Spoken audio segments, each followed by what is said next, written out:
Всем привет! Все согласятся, что автомобили в нашей стране сейчас стоят неподъемных денег. При этом мало кто задумывается, что само государство и влияет на окончательную цену. Дело во всевозможных налогах, акцизах и пошлинах, которыми облагается автомобиль, и их сумма всегда превосходит стоимость самого автомобиля. После того, как я об этом в очередной раз задумался, решил взять калькулятор и выяснить, сколько бы стоили автомобили в России, если вычесть все налоги, пошлины и наценки дилеров.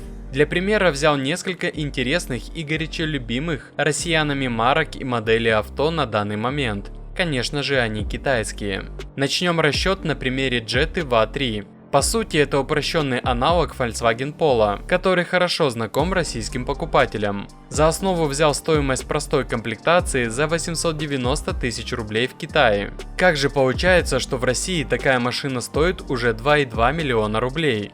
Подробнее обо всех официальных сборах рассказал на этой фотографии. В итоге, учитывая таможенное оформление, утилизбор по новой ставке, НДС, оформление сертификата безопасности и установку Эра ГЛОНАСС, к цене машины прилепили 730 тысяч рублей.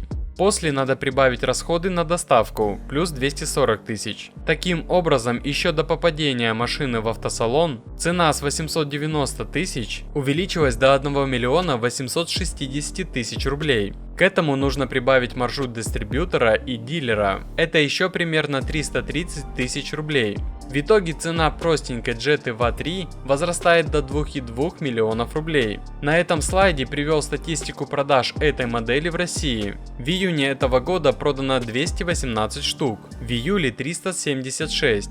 При уменьшении официальных сборов могли бы продать не менее 100 тысяч штук по цене 890 тысяч рублей. Даже китайский Москвич 3 за 2 миллиона рублей без наценок стоил бы у нас 700 тысяч рублей. Geely Tugela за 3,6 миллионов рублей без налогов обошлась бы в 1,5 миллиона рублей. Cherry Tiggo Pro Max, который сейчас продается у нас за 3,7 миллионов рублей, стоил бы 1 миллион 370 тысяч рублей. Из приведенных примеров видно, что такие цены на машины получаются не только благодаря жадным дилерам, хотя их давно пора всех позакрывать. При ввозе автомобиля львиную долю прибавки к цене составляют налоги, сборы, затраты на оформление и доставку.